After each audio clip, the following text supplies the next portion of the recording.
ప్రభువతో నేను కుమిలెదనా, ప్రభువతో నేను కుమిలెదనా.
మాటను వివరించుట కొరకు సిద్ధపడిన బిడ్డకు సమయం నిద్దాం. దయచేసి 7 మాటలు వివరించువారు మీకు 15 నిమిషాలు సమయాన్ని ఇవ్వటం జరుగుతూ ఉంది. అందరూ సమయాన్ని దృష్టిలో ఉంచుకోవాల్సిందిగా ప్రేమతో మీకు మనవి చేస్తున్నాను. కాస్త అటు ఇటుగా ఉంటే 16-17 నిమిషాలు. అందరూ సహృదయంతో సమయాన్ని పాటించాల్సిందిగా ప్రేమతో మనవి చేస్తున్నాను. మొట్టమొదటి మాట మనం చదువుదాం. లూకా సువార్త 22వ అధ్యాయము 34వ వచనం. సహోదరి శ్రీలత వచ్చి ఈ వాక్యాన్ని చదవాల్సిందిగా కోరుతూ ఉన్నాను. లూకా సువార్త 23వ అధ్యాయము 34వ వచనాన్ని చదువుదాం. అది కాదు,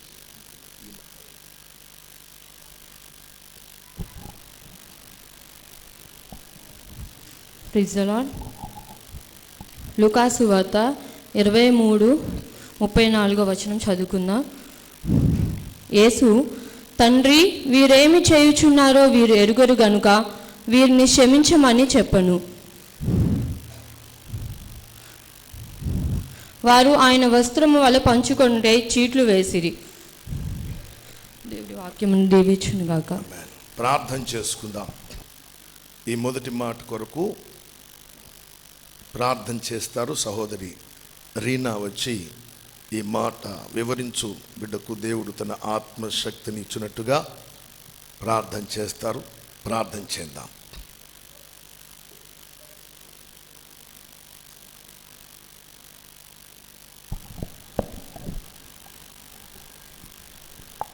దయగలిగిన తండ్రి, ప్రేమ గల ప్రభువా, నీ కొందనాలు, స్తుతులు, స్తోత్రం నాయన.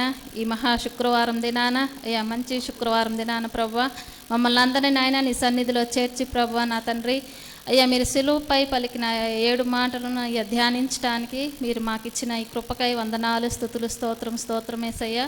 గొప్ప దేవ, మహోన్నతుడ, మహాగణుడ, మీకే వందనాలు వందనాలు వందనాలు యేసయ్యా. అయ్యా అయ్యా అయ్యా మా పాపం నిమిత్తం ప్రభువా అయ్యా మీరు నాయన అయ్యా శిలువ యాగం చేసి నాయన మీ రక్తాన్ని చిందించి నీ ప్రాణం అర్పించి ప్రభువా మమ్మల్ని అందరినీ నాయన పాపశాప మరణాల నుండి విడిపించి రక్షించి కాపాడినందుకు మీకే వందనాలు, స్తుతులు, స్తోత్రం నాయన. అయ్యా నీ బిడ్డలుగా, నీ సొత్తుగా, నీ జనాంగంగా అయ్యా ఏర్పాటు చేసుకున్నందుకు వందనాలు, స్తోత్రాలు అయ్యా. అయ్యా అయ్యా మీకే వందనాలు అయ్యా. మీరు మీ సొత్తు కాదు, విలువ పెట్టి కొనబడిన వారిని సెలవిచ్చిన దేవా, నీ అమూల్యమైన రక్తం చేత మమ్మల్ని కొన్న దేవా నీ వందనాలు. నీ వాక్యంతో కన్న దేవా మీకే వందనాలు, స్తుతులు, స్తోత్రం నాయన. అయ్యా అయ్యా మీకే వందనాలు, స్తోత్రాలు ప్రభువా. నిన్ను పాటలతో మహింపరిచాం నాయన. అయ్యా నిన్ను ఆరాధించాం ప్రభువా. నీకు వందనాలు, స్తుతులు, స్తోత్రం నాయన. ఈ సమయంలో ప్రభువా నాయన మొదటి మాటగానైనా నీ బిడ్డనైనా వివరించబోతుండగా ఆ బిడ్డను దీవించండి, ఆశీర్వదించండి. నీ అభిషేకంతో నింపండి, మీ ఆత్మతో నింపి నడిపించండి ప్రభువా. అయ్యా మీరు కలిగి ఉన్న లక్షణాలు మేము కలిగి ఉండటానికి సహాయం దయచేయండి అయ్యా. అయ్యా క్రీస్తు యేసుకు కలిగిన ఈ మనసు మాకు కూడా దయచేయమని అడుగుతున్నాం తండ్రి. మీలాగా మేము క్షమించే మనసును మాకు దయచేయండి అయ్యా. మీకే వందనాలు, స్తుతులు, స్తోత్రాలు అయినా చెప్పబోయే బిడ్డను దీవించండి, ఆశీర్వదించండి.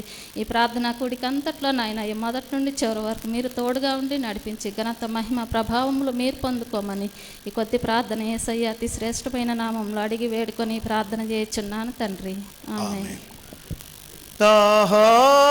మహాత్మా శరణ్య విమోచకా ద్రోహరహిత సంపే నిన్ను ద్రోహరహిత సంపే నిన్ను దోషమే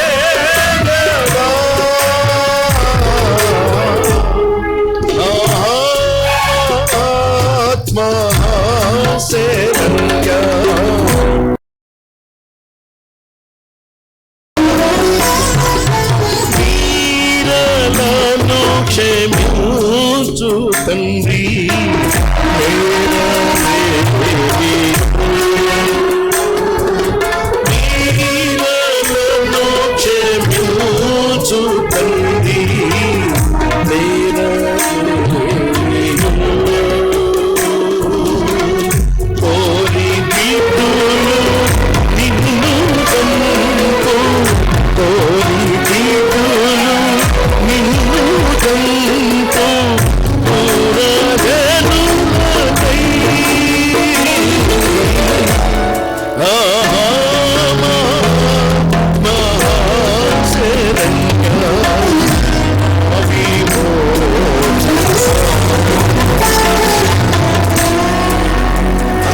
ప్రభువుకు స్తోత్రం చెప్దాం. హల్లెలూయా.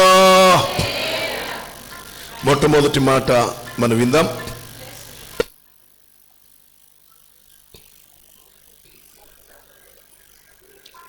సహోదరుడు అనిల్ బాబు వచ్చి ఈ మొదటి మాట వివరిస్తూ ఉండగా ప్రార్థనాపూర్వకంగా విందాం.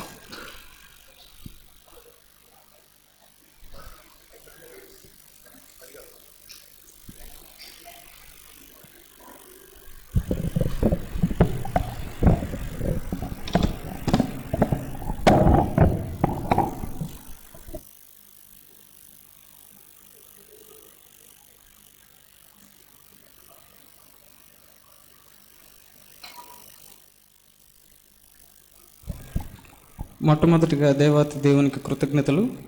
ఈ అవకాశం ఇచ్చిన దేవుని సేవకులకు, వారి కుటుంబానికి వందనాలు. కూడి వచ్చిన మీ అందరికీ నా హృదయపూర్వక వందనాలు. మొదటి మాటగా లూకాసు వార్త 23వ అధ్యాయము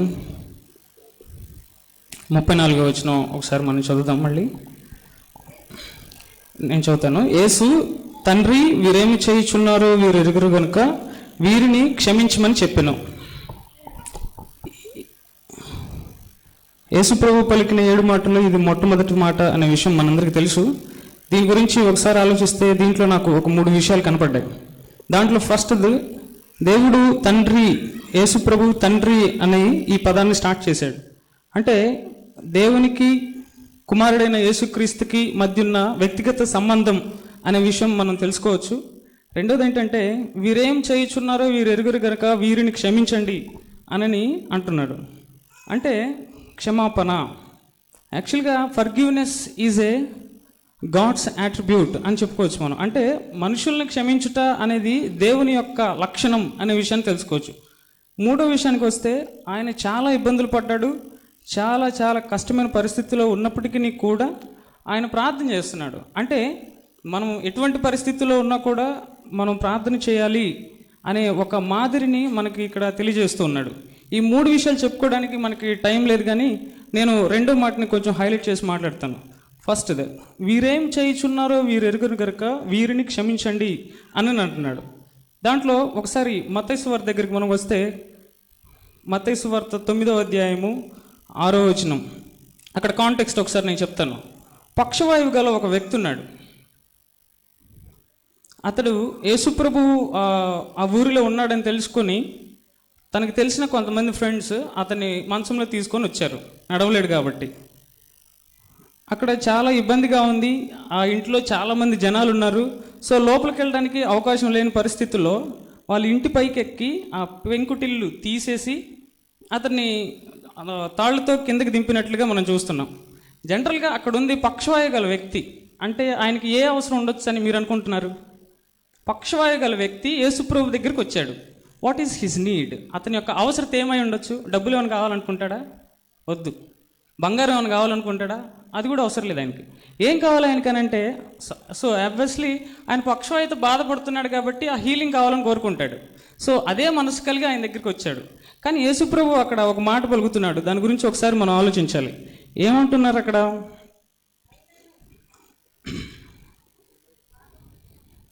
దాంట్లో, కుమారుడా ధైర్యంగా ఉండుము, నీ పాపములు క్షమింపబడి ఉన్నవని పక్షవాయువు గలవానితో చెప్పెను అని ఉంది.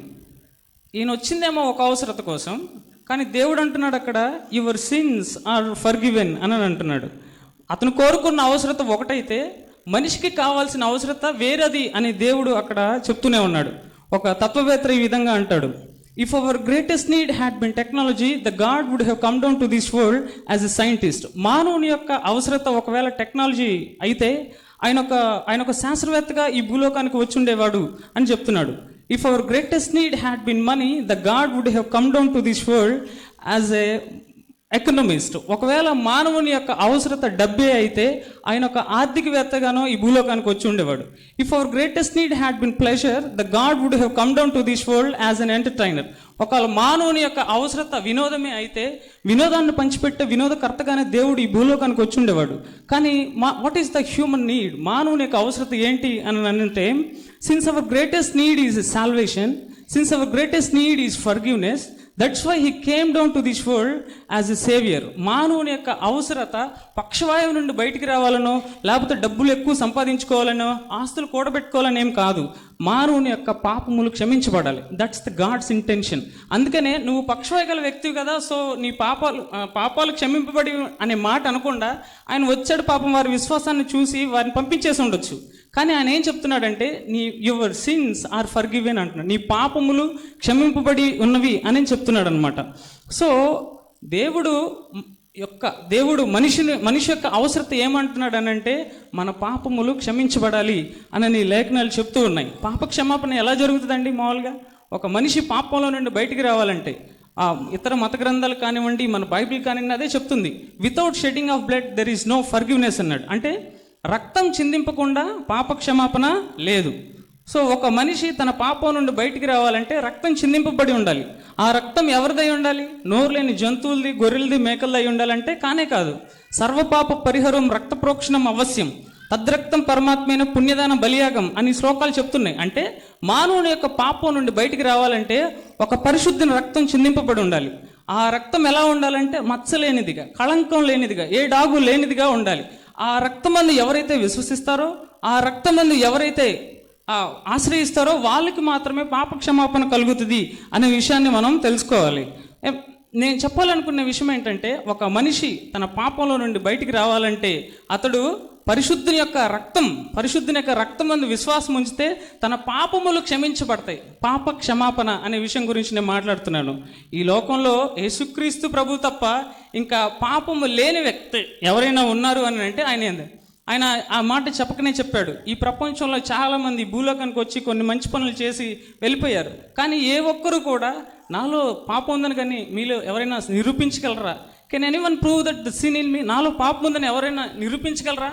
ఎవరైనా నిరూపిస్తారా అని కొన్ని వేల సంవత్సరాల క్రితమే యేసుక్రీస్తు ప్రభు ఈ ప్రపంచానికి ఒక సవాల్ విసిరాడు. సో ఆ విషయాన్ని బట్టి మనందరం గర్వపడాలి, ఆనందపడాలి. ఎందుకంటే మనం మనం ఆరాధిస్తున్న దేవుడు కళంకం లేనివాడు. అందుకనే హెబ్రీయులకు రాసిన పత్రికలో పవిత్రుడును, నిర్దోషియు, నిష్కల్మషుడును, పాపులలో చేరక ప్రత్యేకంగా ఉన్నవాడును, ఆకాశ మండలం కంటే మిక్కిలి హెచ్చైన ఇట్టి ప్రధాన యాజకుడు మనకు సరిపోయినవాడు అని లేఖనాలు చెప్తూ ఉన్నాయి.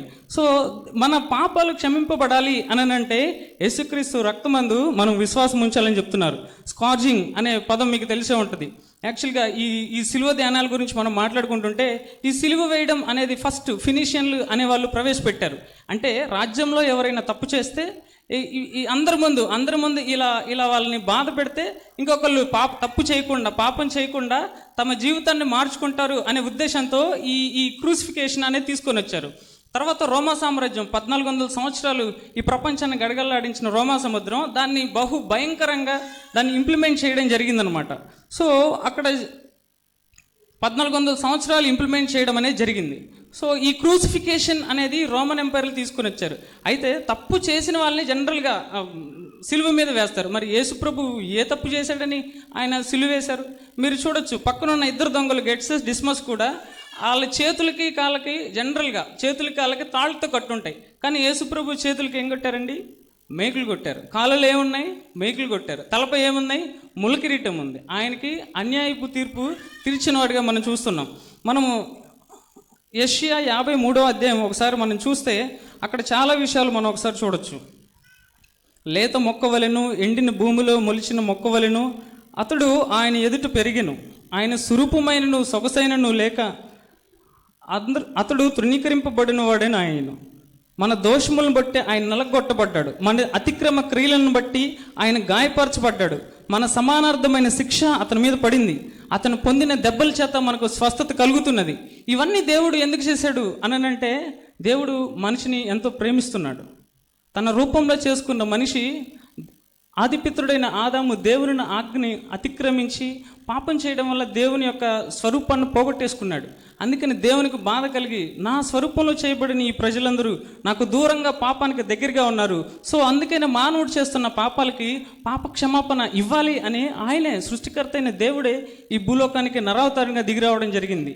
ఇదన్నిటిని మనం ఆలోచిస్తే ఆయన మనిషిని ఎంతగానో ప్రేమిస్తున్నాడు. లేఖనాలు అదే చెప్తున్నాయి. దేవుడు లోకమును ఎంతో ప్రేమించిననుంది, దేవుడు మానవుని ఎడల తన ప్రేమను వెల్లడిపరుచున్నాడని ఉంది. ఎట్లాగా వెల్లడిపరిచాడు అని మనం అడిగితే, మనం శత్రులమై ఉండగానే, మనము బలహీనులమై ఉండగానే, మనము దుష్టులమై ఉండగానే యుక్త కాలమున భక్తిహీనుల కొరకు యేసు ప్రభు తన ప్రాణాన్ని ఇచ్చెను అని రోమిలకు రాసిన పత్రికలో మనం చూడొచ్చు. వీటన్నిటిని గమనిస్తే ఎందుకు ప్రభువా ఇంత సిలువయాగం చేశావు, ఎందుకు ఇంత ఈ రకంగా మా కోసం బలి అయిపోయావనంటే ఆయన చెప్పే మొట్టమొదటి మాట, మీ అందరిని నేను ప్రేమిస్తున్నాను, మీ అందరికి పాప క్షమాపణ ఇవ్వాలని కోరుకుంటున్నాను, అందుకే నేను ఈ విధమైన పని చేశాను అని అంటాడు. ఆయన చేతుల్లో మేకులు కొడతా ఉంటే రక్తం ఏరులై కారిపోతా ఉంది. అప్పటికే 39 కొరడా దెబ్బలు కొట్టారు. శరీరంలో రక్తపు బొట్టు అంటే నీళ్లు కారిపోవడంటే అంత ఉండంత శరీరమునకు ప్రాణం రక్తం అని చెప్తున్నారు. ఆ రక్తం మొత్తం కారిపోతూ ఉంది. చేతులు అంత పెద్ద మేకులు కొడతా ఉంటే నాకు నొప్పేస్తుంది, బాధేస్తుంది, ఆ మేకులు తీసేయండి అని అంటే ఆ మేకులు సరాసరి నా చేతుల్లో గుచ్చపడాలి. ఎందుకంటే ఈ చేతుల ద్వారా నువ్వు నేను పాపం చేసింది. ఆయన కాళ్ళలో మేకులు కొడతా ఉంటే అమ్మో చేతులకు మేకులు కొట్టేశారు కదా ఇంకా తీసేయండి అని అంటే ఆ పెద్ద మేకులు సరాసరి నా కాళ్ళలో గుచ్చపడాలి. ఎందుకంటే ఈ కాళ్ళు దేవుని కోసం పరిగెత్తకుండా లోకం కోసం మన ఆశల కోసం పరిగెత్తింది నువ్వు నేనే. అందుకనే ఆయన కాళ్ళపై ఆయన మేకులు కొట్టించుకున్నాడు. తలపై ముళ్ళ కిరీటం పెట్టి గుచ్చుతా ఉంటే చివరికి ప్రాణం పోయేంతుంది. ఒక పక్కన ప్రాణం పోతున్నా కూడా ఆయన నాకు వద్దు అని అనలేదు. ఎందుకు వద్దు అని అనలేదంటే ఈ తలంపుల ద్వారా నువ్వు నేనే పాపం చేసింది. ఈ తలంపుల ద్వారా దేవుని గురించి ఆలోచించకుండా మన ఇష్టమైన వాటి కోసం, మన ఆశల కోసం పరుగులెత్తింది మనమే. అందుకనే యేసుక్రీస్తు ప్రభువు ఆ తలపై ముళ్ళ కిరీటం పెట్టించుకోవడానికి ఇష్టపడ్డాడు. ఒకవేళ వద్దు అని అంటే ఆ ముళ్ళ కిరీటం నా తలపై గుచ్చపడాలి. ఎందుకంటే మన కాళ్ళ ద్వారా, చేతుల ద్వారా, మన తలంపుల ద్వారా, మన ఉద్దేశాల ద్వారా తప్పుడు పాప పనులు చేసింది నువ్వు నేనే. కానీ ఆయన స్థానం ధవళ సింహాసనం అయినా నీకోసం నా కోసం ఆయన విడిచిపెట్టుకొని వచ్చాడు. He replaced our place on the cross of Calvary and given his throne. ఆయన మన స్థానాన్ని ఆయన తీసుకొని ఆయన అత్యున్నత సింహాసనాన్ని మనకిచ్చాడు అనే విషయాన్ని ఈ ఉదయకాల సమయంలో మనం గమనించాలి. నేను ఒక క్వశ్చన్ అడగాలనుకుంటున్నాను మీ అందరినీ. ఇన్ని అద్భుతాలు చేసిన దేవుడు అంటే ఆయన రక్తం చిందించడం ద్వారా మనకు పాప క్షమాపణ కలిగింది అనే విషయం ఇక్కడ నేను చెప్తున్నాను. ఎఫెసీ 1:7 చూసినా ఇదే మీరు గమనించవచ్చు. అక్కడ మనం పొందిన ఆయన రక్తం చిందించడం ద్వారా మనకు పాప క్షమాపణ కలిగింది అనే విషయం ఇక్కడ మనం అర్థం చేసుకోవాలి. అయితే ఇక్కడ మనందరం చాలామంది ఉన్నామండి. మన జీవితానికి సార్థకత, మన జీవితం యొక్క అవసరత ఏంటో నేను ఇందాక చెప్పాను. ఏంటంటే అవసరం మన పాపములు క్షమించబడాలి. అక్కడ పక్షవాయు గల వ్యక్తితో యేసుక్రీస్తు ప్రభు ఇదే చెప్తున్నాడు, యువర్ సిన్స్ ఆర్ ఫర్గివెన్ అని అంటున్నాడు. అదే క్వశ్చన్ దేవుడు ఇక్కడికి వచ్చిన మనందరితో కూడా దేవుడు అంటున్నాడు, మీ పాపాలు క్షమించబడి ఉన్నాయా అని. ఆయన విశ్వాసంతో ఆయన వచ్చాడు కాబట్టి ఆయనకి తన పాపాలు క్షమించాడు, తన అవసరతను తీర్చాడు. ఇక్కడున్న మనందరం ఇంకా మీలో ఎవరైనా యేసు ప్రభు రక్తమందు విశ్వాసం ఉంచకపోతే ఈరోజు ఆయన చేసిన బలియాగాన్ని ఒకసారి గుర్తు చేసుకుందాం.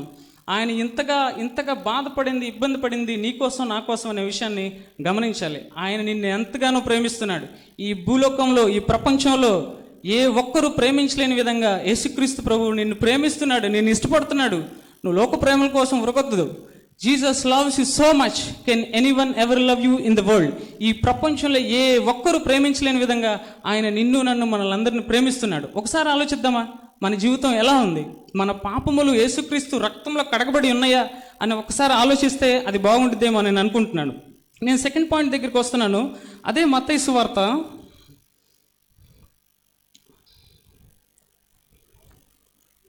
5:24.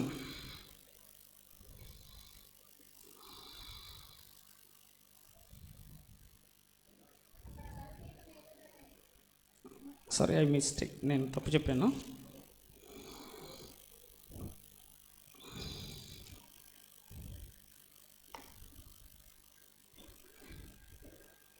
సారీ, 18:21. మత్తయి సువార్త 18:21. I'm sorry. ఇక్కడ ఒక కాంటెక్స్ట్ నేను చెప్తాను. సో నేను ఇందాక ఒక మాట అన్నాను, ఎవరైతే యేసుప్రభు రక్తమందు విశ్వాసం ఉంచలేదో, ఎవరైతే పాప క్షమాపణ లేదో వాళ్ళ గురించి మనం మాట్లాడుకున్నాం అండి. మరి బ్రదర్ అనిల్, మేమందరం యేసుప్రభు రక్తమందు విశ్వాసం ఉంచి ఉన్నాము, మేమందరము రక్షింపబడ్డాము, మరి మన పరిస్థితి ఏంటి అని అంటే ఇక్కడికి ఒకసారి మనం వద్దాం. ఇక్కడ పేతురు, దేవుని శిష్యుల్లో ముఖ్యుడైన పేతురు యేసుప్రభుతో ఈ విధంగా మాట్లాడుతున్నాడు. ఏమంటున్నాడంటే యేసుప్రభు దగ్గరికి వచ్చి, యేసయ్య నా సహోదరుని నేను ఎన్నిసార్లు క్షమించాలి? How many times should I forgive my neighbour, నా యొక్క సహోదరుల్ని, నా యొక్క ఇరుగు పొరుగు వారిని నేను ఎన్నిసార్లు క్షమించాలి? మన ఫస్ట్ వర్డ్ అదే కదండి, తండ్రి వీరేమి చేయుచున్నారో వీరు ఎరుగురు కనుక వీరిని క్షమించండి అన్నాడు. పేతురు ఈ వర్డ్ని కనెక్ట్ చేస్తూ నేను ఎన్నిసార్లు క్షమించాలి అని అడుగుతున్నాడు. అంటే అక్కడ 7 మార్లు మట్టుక అనంటే యేసుప్రభు దాని పక్కనే ఒక మాట అంటున్నాడు, 7 మార్లు మట్టుకే కాదు 77 మార్లు మట్టుకని నీతో చెప్పుచున్నాను అని ఉంది. అది 77 టైమ్స్ అని ఉంది. అది చెప్పుకుంటూ వస్తూ యేసుప్రభు ఒక మంచి ఉపమానం ఇచ్చాడు. అక్కడ ఒక యజమానుడు ఉన్నాడండి, ఒక దాసుడు ఉన్నాడు. దాసుడు యజమానుని దగ్గర కొన్ని తలాంతులు అప్పు తీసుకున్నాడు. ఎన్ని తలాంతులు అనంటే ఎన్నండి? 10,000 తలాంతులు అప్పు తీసుకున్నాడు. ఇప్పుడు కింద ఫుట్ నోట్లో చూడండి, ఒక తలాంతు అంటే ఎంత ఉంది అక్కడ? 3,600 ఉంది, 3,600 ఉంది. మొత్తం ఎన్ని తలాంతులు తీసుకున్నాడు ఆయన? 10,000 తలాంతులు. సో 10,000 ఇంటూ 3,600 వేస్తే దగ్గరగా 1,60,00,000, 1,60,00,000 అప్పు తీసుకున్నాడు. ఎవరి దగ్గర అప్పు తీసుకున్నాడు? దాసుడు యజమానుడి దగ్గర ఎన్ని డబ్బులు అప్పు చేసాడు ఆయన.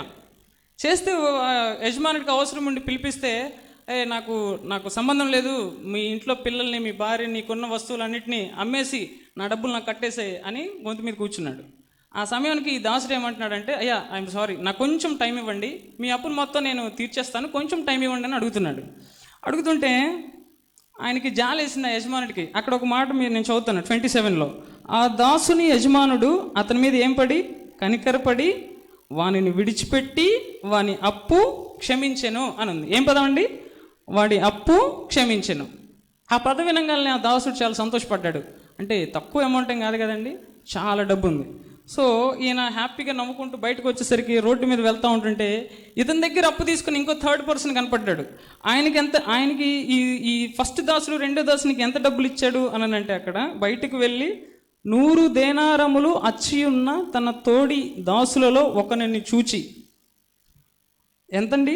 100 దేనారములు. దేనారం అంటే ఎంత వచ్చాడు కింద? ఇంచుమించు ₹1/2. ఇప్పుడు 100 దేనారాలు అంటే టోటల్ అమౌంట్ ఎంత?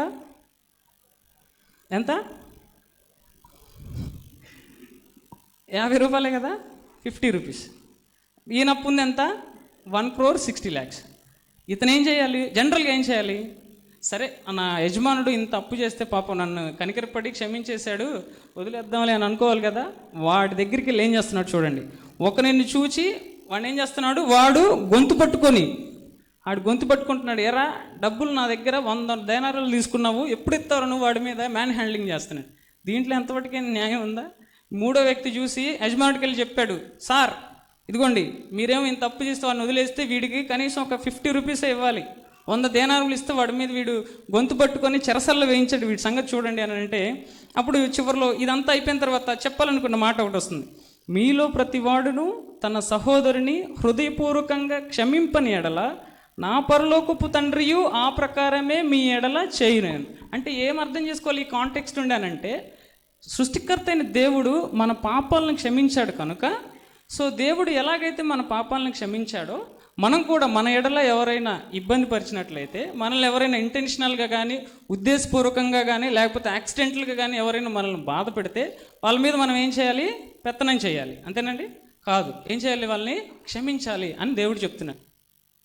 మనం బైబిల్ గ్రంథంలో చూసుకుంటే చాలా ఎగ్జాంపుల్స్ ఉన్నాయి. జోసెఫ్ మనందరికి బాగా తెలుసు. ఆదికాండంలో ఆయన గురించి మనకు తెలుస్తుంది. సో చిన్నప్పుడే వాళ్ళ అన్నలు అతన్ని చాలా ఎగతాళి చేశాడు. అరే కలలుగానే వాడు వచ్చాడు రే, చూడండి రే అని అన్నాడు. అతన్ని కొట్టారు, గొంతులో పడేశాడు, అతన్ని చంపేయాలనుకున్నారు. చివరికి వేరే దేశానికి అతనికి కొన్ని డబ్బులకి అమ్మేశారు. అమ్మేయగానే చాలా కాలం తర్వాత ఒక బానిసగా ఐగుప్తు దేశంలోకి ప్రవేశపెట్టాడు. పాపం వచ్చాడు. సో ఆయన యొక్క భక్తి జీవితాన్ని బట్టి దేవుడు అతన్ని కనికరించి ఒక బానిస అయిన ఒక మనిషి ఆ దేశానికే ప్రధానమంత్రిని చేసిన గొప్పవాడు మన దేవుడు. ఆ ప్రైమ్ మినిస్టర్ హోదాలో ఉన్న తను ఏదో కరువు వచ్చేసిందని చెప్పి వాళ్ళ అన్నలు ఈయన దగ్గరికే వచ్చేస్తాడు. అప్పుడు యోసెఫ్కి రెండు దారులు ఉన్నాయి. ఒకటి, నన్ను ఏ పాపం లేకుండా నా మీద ఆ రోజు మీరందరూ నన్ను ఇబ్బంది పెట్టారు, రండ్రా మీ సంగతి చూస్తాను, మీరు అయిపోయారు నా చేతులు ఈరోజు అని ఒకటి అనుకోవచ్చు. రెండోది, దేవుని మనసుతో ఆలోచిస్తే నా అన్నదమ్ములే కదా, నా రక్త సంబంధికులే కదా, ఈ ఒక్కసారికి వదిలేద్దాంలే అనే 2 ఆలోచనలు ఉన్నాయి. ఇతను దేవుని మనసు కలిగిన యోసేపు ఏమంటాడంటే, పర్లేదు, ఏదో తెలిసి తెలియక ఏదో చేసేసారు, I should forgive him as God forgive me. దేవుడు నన్ను క్షమించాడు కనుక బట్టి నేను కూడా అతను ఏం చేయాలి, క్షమించాలి అనే ఒక దేవుని మనసు. అక్క ఒకసారి అందంగా ప్రార్థన చేశారు, దేవునికి కలిగి ఉన్న ఈ మనస్సును మీరును ధరించుకోండి. ఏంటి, what is the God's heart? ఏంటంటే ఫర్గివ్నెస్, క్షమించటం. క్రిస్టియానిటీలో, మన క్రైస్తవ్యంలో క్షమించటం అనేది ఒక ఉన్నతమైన మెట్టు. ఇది అందరూ చేయలేరు, చాలా కష్టం ఇది. ఎందుకంటే ఈ రోజుల్లో చిన్నపిల్లని కూడా ఒక మాట అంటే వాడు గ్రడ్జ్ పెంచుకుంటాడు. మా అమ్మ నన్ను తిట్టింది, మాతో మాట్లాడను, మా సార్ నన్ను కొట్టాడు, ఎంతో చాలా దూరంగా ఉండాలి.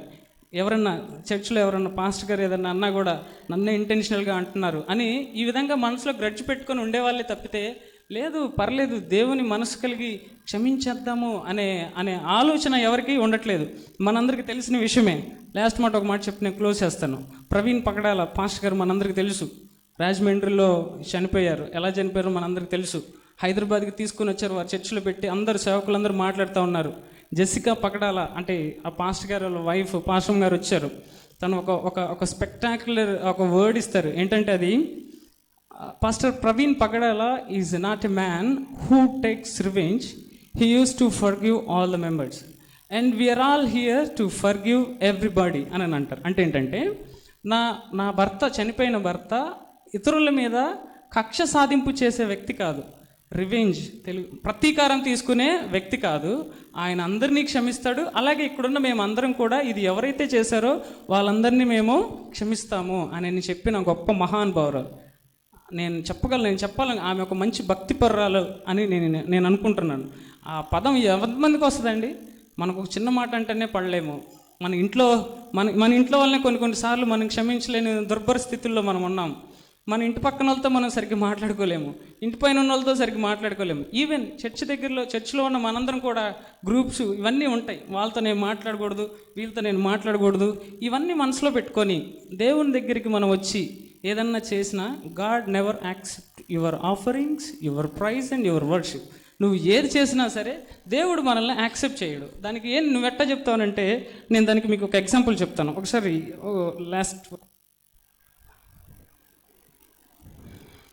మత్తయి సువార్త లాస్ట్ వర్డ్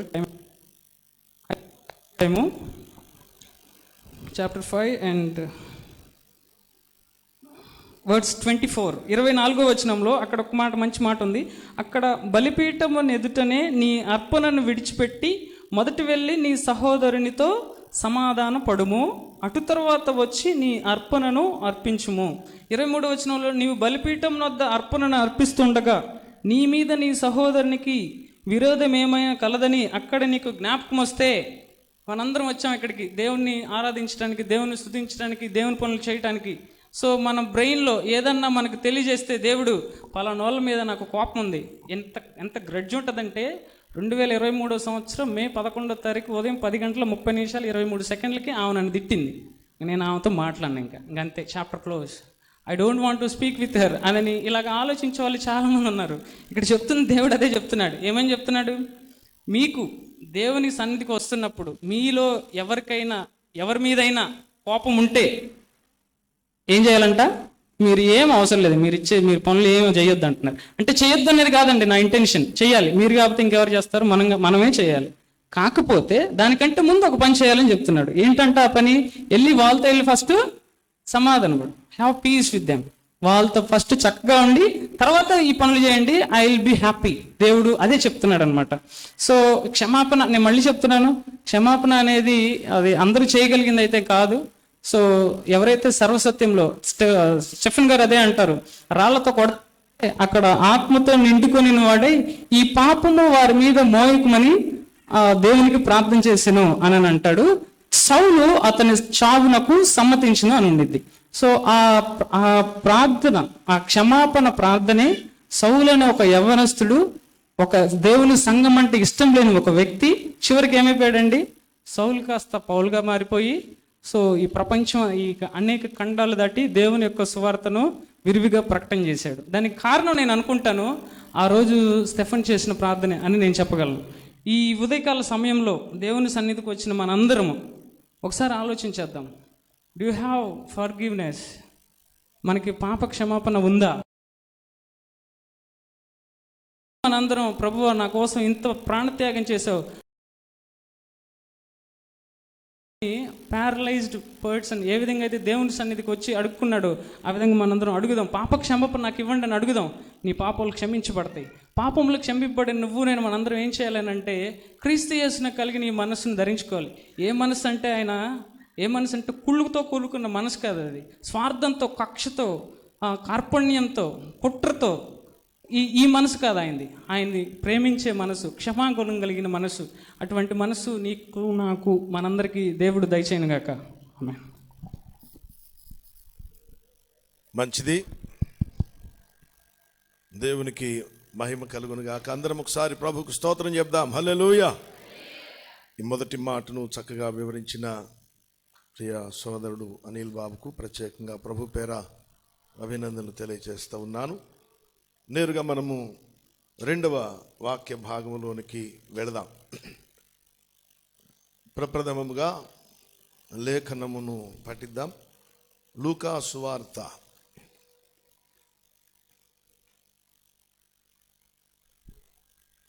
23వ అధ్యాయము 42, 43 వచనాలు సహోదరి నళిని గారు వచ్చి ఈ మాటలు చదువుతారు. లూకా సువార్త 23వ అధ్యాయం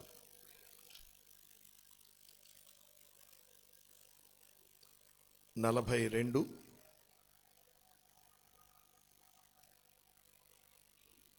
43 వచనాలు.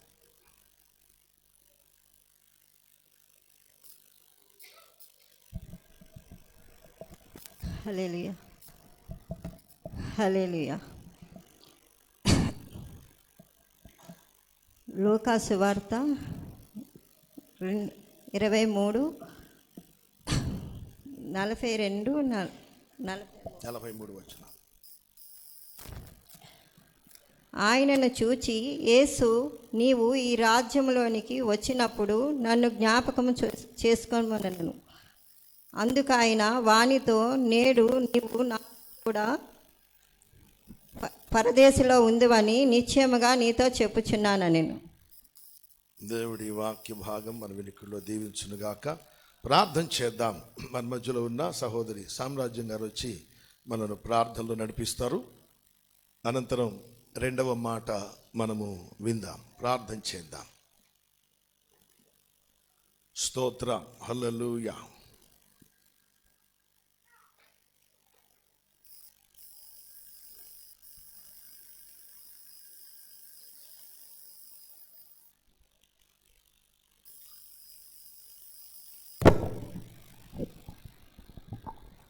ప్రార్థన చేసుకుందాం. స్తోత్రము నాయనా, పరిశుద్ధుడా నీకు వందనాలు నాయనా, మహోన్నతుడా నీ పాదములకు స్తోత్రం. గొప్ప దేవా నీకు వందనాలు అయ్యా. ఈ శుభ శుక్రవార దినాన నాయనా ఇప్పటి వరకు మీ సన్నిధిలో మేము ఉన్నాము తండ్రి, నీకు వందనాలు. మొదటి మాటను చక్కగా వివరించిన బిడ్డను మీరు దీవించండి ప్రభా, నీకు వందనాలు. రెండవ మాటను వివరించడానికి ప్రభా మీ దాసులు వస్తూ ఉండగా నాయన మీ కృపను, మీ ఆత్మశక్తిని బిడ్డలకు మీరు దయచేయండి. వినుచున్న మాకు తండ్రి, మీరు సిలువలో పలికిన ప్రతి మాట అమూల్యమైనది తండ్రి. అట్టి మాటలను మా హృదయంలో భద్రపరుచుకుని నాయన మేము కూడా మీ రాజ్యమునకు వారసులగునట్లు మీ కృపను మాకు అనుగ్రహించమని యేసయ్య పరిశుద్ధ నామములో అడిగి వేడుకొంచున్నాను తండ్రి. ఆమేన్. నీవు నాతో పరదైసునా నేడేయోదు, నీవు నాతో పరదైసునా నేడేయోదు, ఆవనుడా ఇట్లు బలికి, ఆవనుడా ఇట్లు బలికి పాపిగా జీతిం, ఆహా మహాత్మా శరణ్య ఆవిమోచక.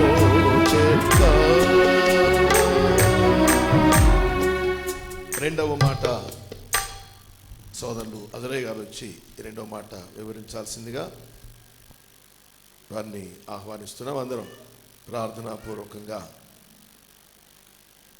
దేవుని మాటలు విందాం.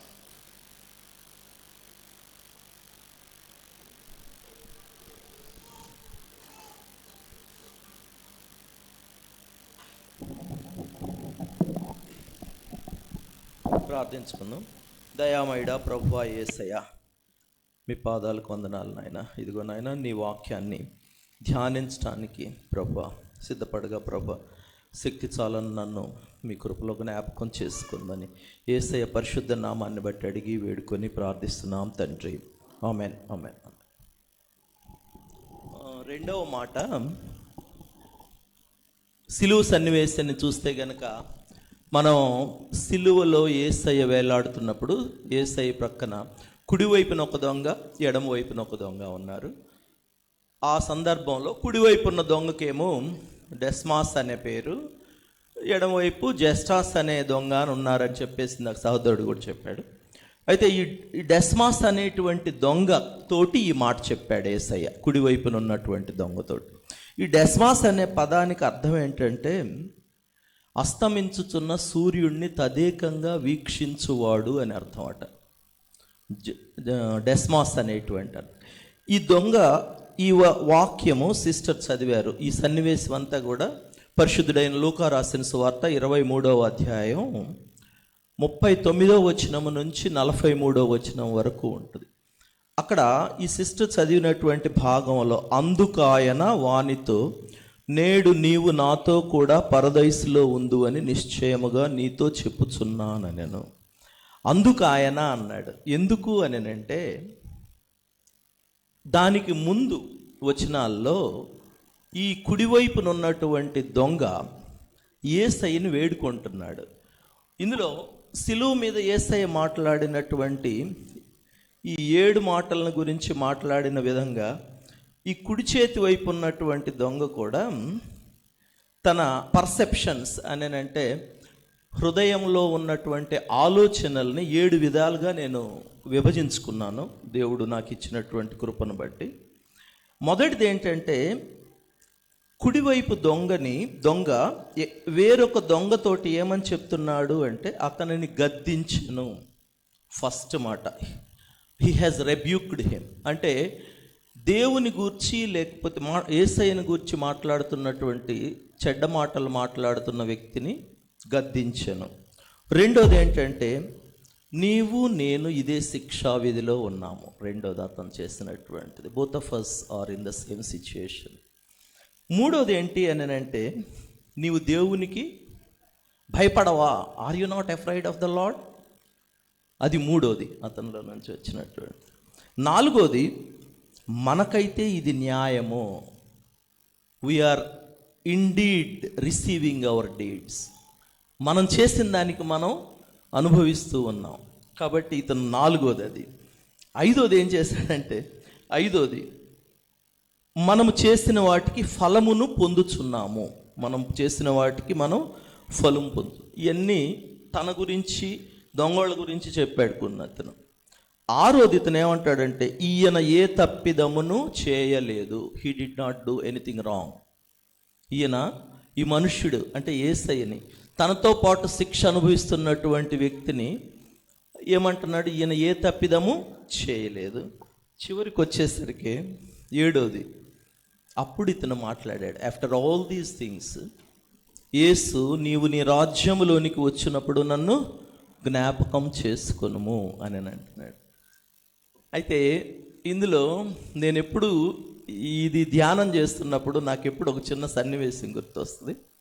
నేను 12 సంవత్సరాలు క్రిస్టియన్ ఇన్స్టిట్యూషన్స్లోనే చదివాను. చర్చికి ఖచ్చితంగా వెళ్తాను, అలవాటుగా వెళ్తాను. అయితే అక్కడ ఒకరోజు ఈ శ్రమల కాల ధ్యానాల్లో ఒక టీచర్ అమ్మగారు ఒక ప్రార్థన చేశారు. ఆ ప్రార్థన వెనక బెంచీల్లో చర్చిలో కూర్చున్నాం, మేము చూసి నవ్వుకున్నాం. అప్పుడు మేము పోస్ట్ గ్రాడ్యుయేషన్ చేస్తున్నాం. ఏంటి అంటే, ఆవిడ ఇప్పుడు లేరు, చనిపోయారు. ఏం చేశారంటే, యేసయ్య మేము కూడా చివరాఖరికి కుడి చేతి వైపు ఉన్న దొంగకలాగా మీ పరదైసులో చేరినట్లుగా మమ్మల్ని అంగీకరించయ్యా అంది. అంటే నా పక్కన ఫ్రాన్సిస్ అని ఇంకొక ఫ్రెండ్ ఉన్నాడు. అయిపోయి నాకు అతను అంటున్నాడు, అక్కయ్య కోరిక బాగానే ఉంది కానీ అటు పడబోయి ఇటు పడితే ఏమైద్దో గోల్మాల్ అయిపోద్ది తెలుసుకోలేకపోతుంది అక్కయ్య అని. అర్థమైందా నేను చెప్పేది? చాలామంది మనలో కూడా ఈ కుడి చేతి వైపు ఉన్న దొంగకి బాప్తిస్మం లేదు, లేఖనాల పరిజ్ఞానం లేదు, చర్చికి వచ్చినోడు కాదు, దొంగ, పైగా అందరిలో వెలుగులో మనుషులను చూడటానికి కూడా ముఖం చల్లనటువంటి మనిషికి దేవుడు ఏమిస్తున్నాడు? He has promised the paradise. ఆ ప్యారడైజ్, పరదైసు ఎప్పుడో ఇస్తా, రెండో రాకడలో ఇస్తాను, లేకపోతే కనుక నేను పునరుద్ధానం అయిన తర్వాత ఇస్తాను అని చెప్పడం లేదు. ఎప్పుడు ఇస్తానంటున్నాడు? నేడు నీవు నాతో కూడా పరదైస్లో. ఈ వాగ్దానానికి బైబిల్ కాలేజ్ ప్రిన్సిపల్ గారు ఇచ్చినటువంటి ఇది ఏంటంటే దివ్యమైన వాగ్దానము అన్నాడు. It is the blessed promise. It is the blessed promise. అయితే ఇక్కడ ఈ దొంగలాగా మనం కూడా వెళ్ళగలుగుతామా అని అంటే గనక అట్లాంటి హోప్ ఎవరు పెట్టుకోవద్దు. It is not at all. ఆ టీచర్ గారు చెప్పినటువంటిది అది మనకందరికీ జరుగుద్దని మనం అనుకోకూడదు.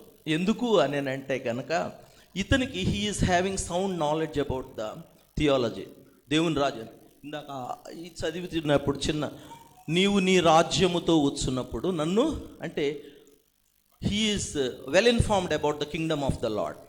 ఆయన చర్చికి పోయేవాడో పోలేదో కానీ అతను మంచితనం ఉంది అతనిలో, దేవుని రాజ్యం ఒకటి ఉందని తెలుసు, మనం చేసే తప్పు అని తెలుసు, అవన్నీ ఉండి కూడా కానీ ఎందుకో అతను తప్పిపోయాడు.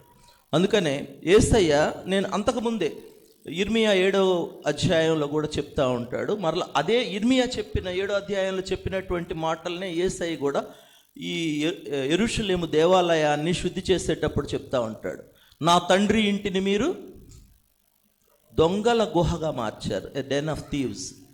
అంతగా అంటే దేవుని మందిరంలో బాగా బాహాటంగా దొంగలు చెల్లుబాటు అవుతున్నారు. కానీ ఈ దొంగ అయితే కనుక he is a thief that was caught. ఇతను దొరికిపోయిన దొంగ, ఇతను దొరికిపోయిన దొంగ. మరి దొరికిపోయిన దొంగల్లో కూడా మరలా ఇద్దరు సేవ్ అవ్వలేదు, అది గుర్తుపెట్టుకోవాలి మనం. కాబట్టి మనకు అలాంటి అవకాశాలు యేసయ్య సన్నిధి మనకు దొరుకుద్ది చివరి క్షణాల్లో అనేటువంటి హోప్ అనేటువంటిది పెట్టుకోవటం అనేటువంటిది నేను అది సాధ్యపడదు అందరికీ అనుకుంటున్నాను. నెక్స్ట్ విషయం ఏంటి అని అంటే కనుక ఈ పరదైసు అనేటువంటిది ఏంటి? What is this Paradise? నేను యాక్చువల్గా ఈ మాట చెప్పాలి అని నేను అనుకోలేదు, కానీ ఈ ఒకరోజు నాకు ఏమి తోచక నేను జాన్ మిల్టన్ నవల్ ఒకటి ఉంది, ప్యారడైజ్ లాస్ట్ అని, పోగొట్టుకొన్న పరదైసు అనేటువంటి పుస్తకం చదువుతున్నా. ఇతను 1628వ సంవత్సరంలో ఈ నావెల్ రాశాడు. ఇది పొయిటిక్ ఫామ్లో ఉంటుంది. ఇది మొదటి 3 స్థానాల్లో 3వ స్థానంలో ఉంది అత్యధికంగా చదవబడి అమ్ముడుపోయిన పుస్తకాల్లో. ఒకటి ఏంటంటే బైబిల్ మొదటిది, రెండోది ఏంటి అని అంటే కనుక పిలిగ్రిమ్స్ ప్రోగ్రెస్ అంటే యాత్రికుని ప్రయాణం, మూడోది వచ్చేసరికి జాన్ బనియన్స్ రాసినటువంటి జాన్ మిల్టన్ రాసినటువంటి ప్యారడైజ్ లాస్ట్. ఆ పుస్తకం చదువుతూ ఉన్నా. ఆ పుస్తకంలో బైబిల్ ఇది దాన్ని 16వ శతాబ్దంలో 265 సంవత్సరాలు దాన్ని నిషేధించారు రోమన్ ఎంపైర్. ఇందాక బాబు చెప్పాడు రోమన్. అయితే ఎందుకు నిషేధించారు అంటే పడిపోయినటువంటి ఆదాము దగ్గర నుంచి దేవుడు మెస్సయ్య ఒక హీరోయిక్ ఫైట్ చేసి ఆ పరదైస్ని పోగొట్టుకున్నటువంటి పరదైస్ని ఎట్లా తిరిగిచ్చాడు అనేటువంటి ఆ డిస్క్రిప్షన్ ఉంటుంది, చాలా అద్భుతంగా ఉంటుంది. కాబట్టి అది చదువుతున్నప్పుడు నాకు అనిపించింది ఈ ప్యారడైజ్ లాస్ట్, ప్యారడైజ్ని గురించినటువంటి పరదైస్ని గురించినటువంటి నాలెడ్జి చాలా కాలం క్రితం నుంచే మనుష్యులకి క్రిస్టియన్స్కి ఉంది అనేటువంటిది, క్రైస్తవులకు ఉంది అన్న ఆలోచన. తర్వాత అసలు ఈ పరదైసు అంటే ఏంటి? What is paradise? చాలా మనం అందరికీ తెలిసిన విషయమే. Paradise and heaven are not the same. Paradise అనేటువంటిది అంటే పరదైసు మరియు పరలోకము రెండు వేరు వేరండి. పరదైసు అనేటువంటిది ఏంటి అంటే దేవుని తీర్పు దినము వరకు ప్రభువు చేత విమోచింపబడిన పరిశుద్ధుల ఆత్మల విశ్రమ స్థానము అని. అంటే పరిశుద్ధులుగా ఉండి నీతిమంతులుగా ఉండి చనిపోయిన వారు సమాధి చేయబడిన తర్వాత ఆత్మలకు విశ్రాంతి స్థలము ఇది అనేటువంటిది.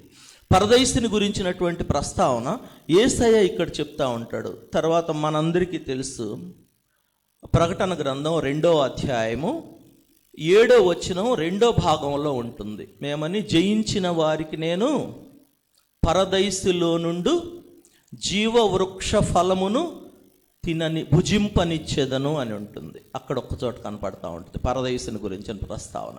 అంటే పరదైసుని గురించి నేను చూస్తూ ఉన్నప్పుడు తెలుసుకున్నటువంటి విషయాలు. ఈ పరదైసుకి మధ్య భాగంలో ఏముంటుందంటండి? జీవవృక్షం ఉంటుంది. జీవవృక్షం ఉంటుంది. పరదైసు ప్రకటన గ్రంథంలోనే ఉంటుంది అది. అయితే ఈ పరదైసులో ఆదాము మొదలుకొని యేసయ్య ఉన్నంత వరకు మధ్య చనిపోయిన పరిశుద్ధుల ఆత్మలు పాతాళం, ఇది భూమి యొక్క క్రింది భాగాల్లోనే ఉంది పరదైసు అనేటువంటిది. దీనికి మీకు సాక్ష్యం చెప్తా, దీనికి మనకి బైబిల్ ప్రకారం చెప్పాలి అని అంటే గనక ఇది ఎక్కడుంది అనేటువంటి దానికి 1 పేతురు 3వ అధ్యాయం 20వ వచనంలో ఆయన చెరను చెరగా పట్టుకొని పోయెను అని ఉంటుంది. తర్వాత అదే విధంగా చూస్తే గనక ఎఫెసీ 4:6లో కూడా భూమి క్రింది భాగములోనికి దిగిపోయెను ఆయన.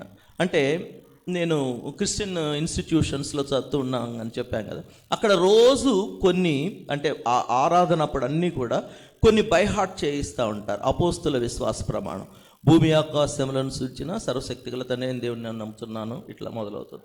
ఆయన పొంతు పిలాతు అధికారము క్రింద శ్రమపడి సిలువ వేయబడి చనిపోయి అదృశ్య లోకములోనికి దిగిననియు, అవునా, పాతి పెట్టబడి అదృశ్య లోకములోనికి దిగిననియు, తర్వాత 3వ దినమున లేచిననియు, సజీవులకు మృతులకు తీర్పు చేయుటకు అక్కడ నుండి వచ్చుననియు నమ్ముచున్నాము, పరిశుద్ధాత్మను నమ్ముతున్నాం, పరిశుద్ధ క్రైస్తవ సంఘమును, విశ్వాసమును, పాపక్షమాపణ, శరీర పునరుద్ధానమును ఇవి మామూలుగా బైహార్ట్ చేసి చెప్తాం కానీ but this is the essence of the entire Christian life.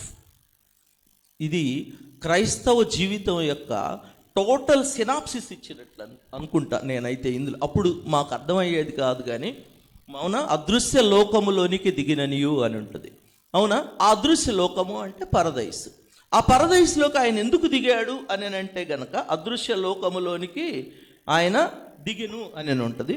అదృశ్య లోకంలోనికి ఎందుకు దిగాడు అని అంటే గనక మనం అదే ఇక్కడ 3వ అధ్యాయము 1 పేతురులో, అవునా, అవిధేయులైన వారి యొద్దకు అనగా చెరలోనున్న ఆత్మల యొద్దకు ఆయన ఆత్మరూపిగానే వెళ్ళి వారికి ప్రకటించెను. అంటే ప్రకటించడానికి he has entered the Paradise. Abraham మొదలుకొని అక్కడ ఉన్నటువంటి ఆత్మలకు అందరికీ కూడా శరీరంతో యేసయ్య అక్కడికి వెళ్ళలేదండి. పరదైసుకి శరీరంతో వెళ్ళలేదు, ఆత్మరూపిగా ఆత్మలకి ఆయన చెప్పి దాన్ని చెరగా తీసుకొని ఇప్పుడు paradise, now the paradise is no more in the bottomless pit. అంటే పాతాళములో అది లేదు ఇప్పుడు పరదైస్. ఆయన చెరగా తీసుకొని వచ్చాడు, చెరగా తీసుకొని పోయాడు. తర్వాత 3వది ఇంకొక విషయం ఏంటంటే ఎఫెసీయులకు రాసినటువంటి 4వ అధ్యాయంలో కూడా ఆయన ఒక మాట చెప్తా ఉంటాడు, అవునా, అందుచేత ఆయన ఆరోహణమైనప్పుడు చెరగా పట్టుకొని మనుష్యులకు ఈవులు అనుగ్రహించునని చెప్పబడుతున్నది. ఆరోహణం అనగా ఆయన భూమి యొక్క క్రింది భాగములకు దిగినని అర్థమిచ్చుచున్నది. కాబట్టి యేసయ్య అప్పట్లో పరదైసు భూమి యొక్క దిగువ భాగాల్లో ఉంటుంది. కాబట్టి ఇప్పుడైతే అది అక్కడ లేదు, భూమి యొక్క దిగువ భాగాల్లో ఉంది అని చెప్పడానికి నేను ఇంకా కొన్ని ఇవి కూడా చెప్తా ఉంటాను. ఒకసారి జిస్ట్ చెప్తాను. చాలా 1 సమూయేలు గ్రంథం 28వ అధ్యాయం చూసుకుంటే గనక 1 సమూయేలు గ్రంథము 28వ అధ్యాయంలో 14 నుంచి 19 వచనాల వరకు కూడా సౌలు ఫిలిష్తీయులతో యుద్ధం చేస్తానికి బయలుదేరుతున్నప్పుడు ఊరీము, తుమ్మీము, దీర్ఘదర్శులు, కలలు, ప్రవక్తలు వీళ్ళందరిని అడిగి నేనేం చేయాలి అని అడిగితే ఏమీ చెప్పలేరు వాళ్ళు. దేవుని దగ్గర నుంచి సమాధానాన్ని పొందకుండా పోయినప్పుడు సౌలు కర్ణపిశాచి గల దాని దగ్గరికి మారువేషంలో పోయి సమూయేలును నా కొరకు పిలిపించమంటాడు. నన్ను ఎందుకు తొందర పెడుతున్నావని భూమి పాతాళములో నుండి సమూయేలు పైకి వచ్చి ఏమని చెప్తాడు, నేను నీకు చెప్పాను కదా, నువ్వు దేవుని మాట వినలేదు, నేను చెప్పిందంతా జరిగిపోద్ది అని మీరు తర్వాత చదవండి అని చెప్పడం. 14 అంటే మొదటి సమూయేలు 28వ అధ్యాయం 14 నుంచి 19వ వచనం వరకు ఉంటుంది. ఏమంటాడు, రేపటి దినమున నీవును నీ పిల్లలను నాతో పాటు ఉంటారు పాతాళంలో అని చెప్తాడు. ఎవరు చెప్పింది? సమూయేలు. అప్పటికి సమూయేలు చనిపోయాడు. అంటే సమూయేలు ఆత్మ పరదైష్లో నుంచి వచ్చింది. ఇంకొకటి కూడా చెప్తాను పరదైష్ గురించి. పరిశుద్ధుడైన లూకా రాసిన సువార్త 16వ అధ్యాయం 20వ వచనం దగ్గర నుంచి ఉన్నటువంటి భాగం మనం చూస్తే గనక అక్కడ పేద లాజరు, యేసయ్య చెప్పినటువంటిది ఇది, యేసయ్య చెప్పినటువంటిది, ధనవంతుడు పేద లాజరు, అవునా, తండ్రి కుడి పార్శ్వమున కూర్చుని. అందుకనే పరదైస్ని కొంతమంది థియాలజిస్ట్ ఏమని అంటారంటే ద బోజమ్ ఆఫ్ అబ్రహాం అంటారు. ద బోజమ్ ఆఫ్ అబ్రహాము కుడి పార్శ్వమున లాజరు ఉన్నాడు. ధనవంతుడైతే నేను ఇక్కడ యాతన పడుతున్నానయ్యా, అది చాలా, అసలు అది చూస్తే నాకు కూడా, మనం కూడా చదివితే కనుక అది భయం వేస్తుంది. నేను ఇక్కడ అగ్నిగంధకాల్లో యాతన పడుతున్నాను, లాజర్ను పంపించి వేలి కొన నీళ్ళల్లో ముంచి నన్ను సేద తీర్చడానికి పంపించి అంటాడు. ఆ కాన్వర్జేషన్ అంతా మీకు తెలుసు. తర్వాత ఏమంటాడు, మేము అక్కడ నుంచి రావటానికి వీలు పడదండి, పెద్ద there is a gulf between you and us, మాకు మీకు ఒక పెద్ద అగాధం ఉంది అని చెప్తా. అక్కడ కూడా లాజరు, అబ్రహాము రూమునున్నటువంటి లాజర్ ఎక్కడున్నాడండి? పరదైష్లో ఉన్నాడు. కాబట్టి అక్కడ లాజర్, ఆ తర్వాత కాన్వర్జేషన్ ఇంకా చాలా బాగుంటుంది. నాకు 5 తమ్ముళ్ళు ఉంటాడు అంటాడు ధనవంతుడు. వాళ్ళకు కూడా సువార్త చెప్పడానికి లాజర్ను పంపించు, చనిపోయిన వాళ్ళలో నుంచి ఒక ఆయన లేచాడంటే గనక వాళ్ళు నమ్ముతారు అని నేను చెప్తాడు. మోషే ప్రవక్తలు ఉన్నారులే అయ్యా, వాళ్ళు చెప్తే నమ్మకపోతే ఎవరు చెప్పినా నమ్మరులే అని నేను చెప్పేసేసి the reply of Abraham to the rich man అని అంట. అంటే ఇది పరదైష్ గురించి. కాబట్టి ఇప్పుడైతే పరదైష్ అంటే ఈ పరదైష్ అనేటువంటి దాని గురించి నేను అధ్యయనం చేసిన తర్వాత తెలుసుకున్నది ఏంటి అంటే, ప్యారడైజ్ లాస్ట్లో కూడా జాన్ మిల్టన్ చెప్పేది ఏంటి అని అంటే, మృతి చెందిన పరిశుద్ధుల ఆత్మలు నివసించేటువంటి అన్ ఇంటర్మీడియట్ లొకేషన్ అని అంటారు. Intermediate location, temporary intermediate location అంటే కొద్ది కాలం మాత్రమే ఉండేటువంటి ప్రదేశం, అవునా? మరి శాశ్వత ప్రదేశం ఏదండి? శాశ్వత ప్రదేశం పరలోకం, హెవెన్. మరి అక్కడికి ఎప్పుడు వెళ్తాము? అక్కడ ఇప్పుడు ఎవరన్నా ఉన్నారు? యేసయ్య ఉన్నాడు అక్కడ, అవునా? మోషే ఉన్నాడు, ఏలియా ఉన్నాడు. అంతిమ అంటే ద ఫైనల్ జడ్జిమెంట్ అని అంట, తుది తీర్పు వచ్చిన తర్వాత పరదైస్లోనున్నటువంటి వాళ్ళని యేసయ్య హెవెన్కి, పరలోకానికి తీసుకుపోతాడు. పరలోకానికి పరదైష్కి తేడా ఏంటంటే, పరదైష్లో ఆత్మ మాత్రమే ఉంటుంది. ఆత్మ చూడగలుగుతుంది, మాట్లాడగలుగుతుంది.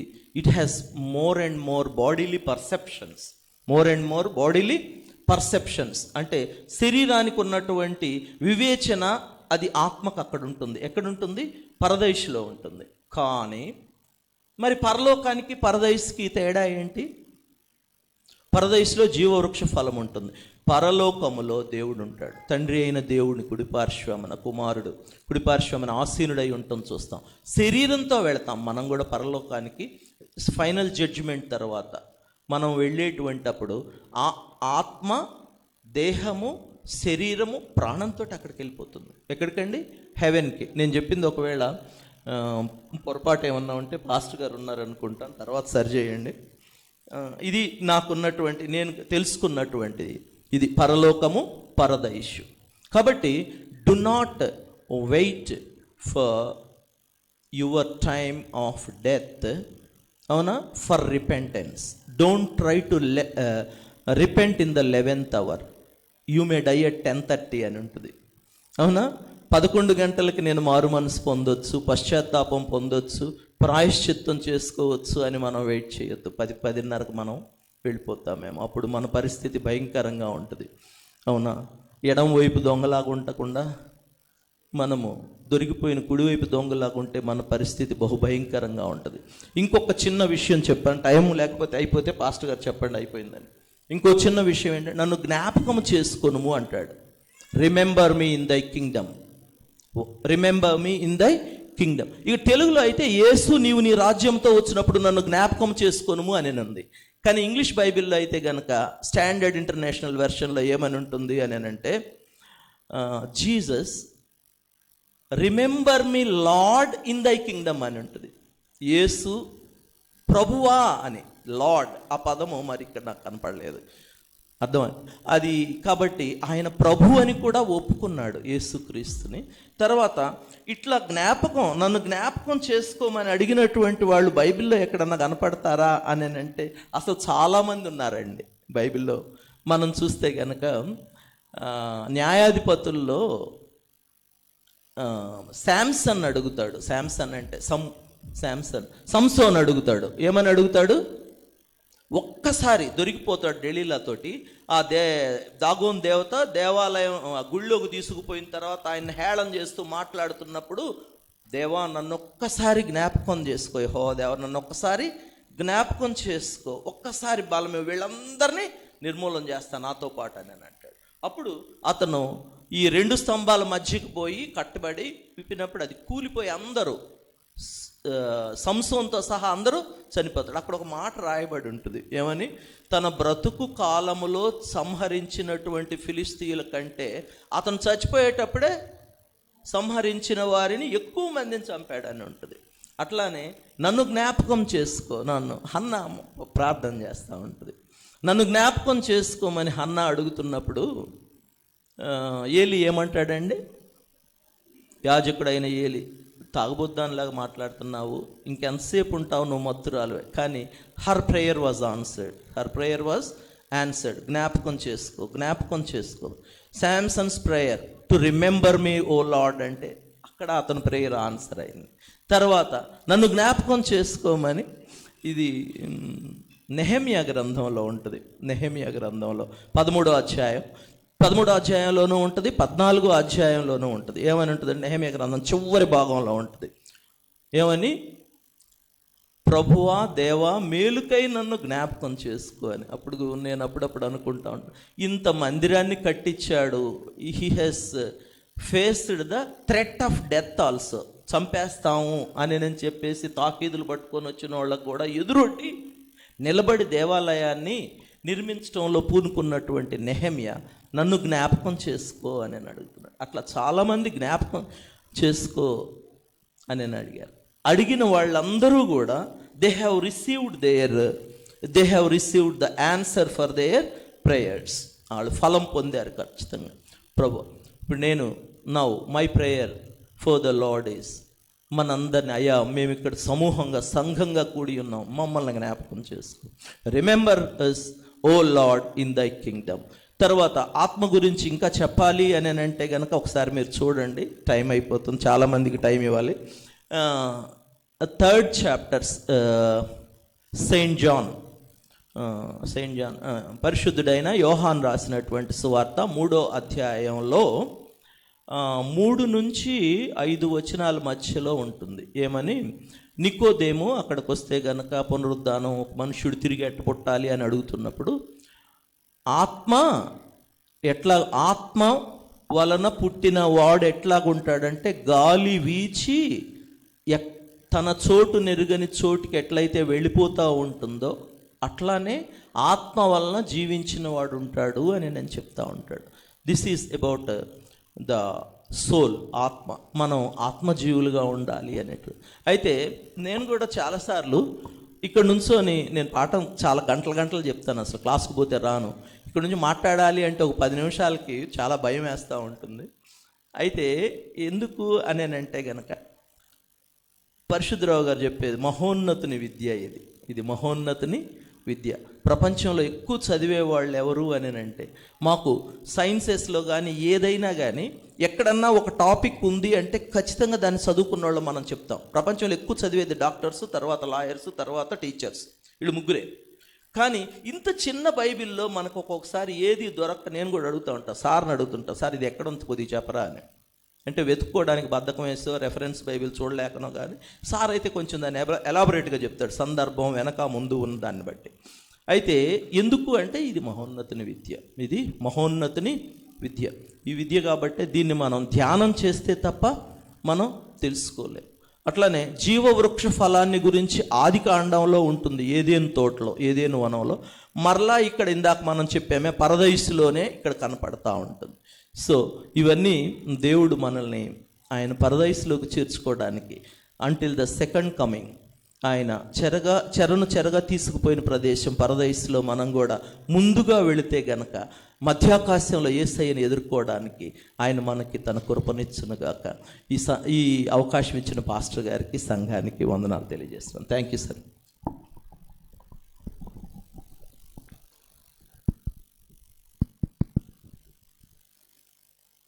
దేవునికి స్తోత్రం చెప్దాం. హల్లెలూయా. ఇంకా చాలా దూరం ప్రయాణం చేయాలి మనం.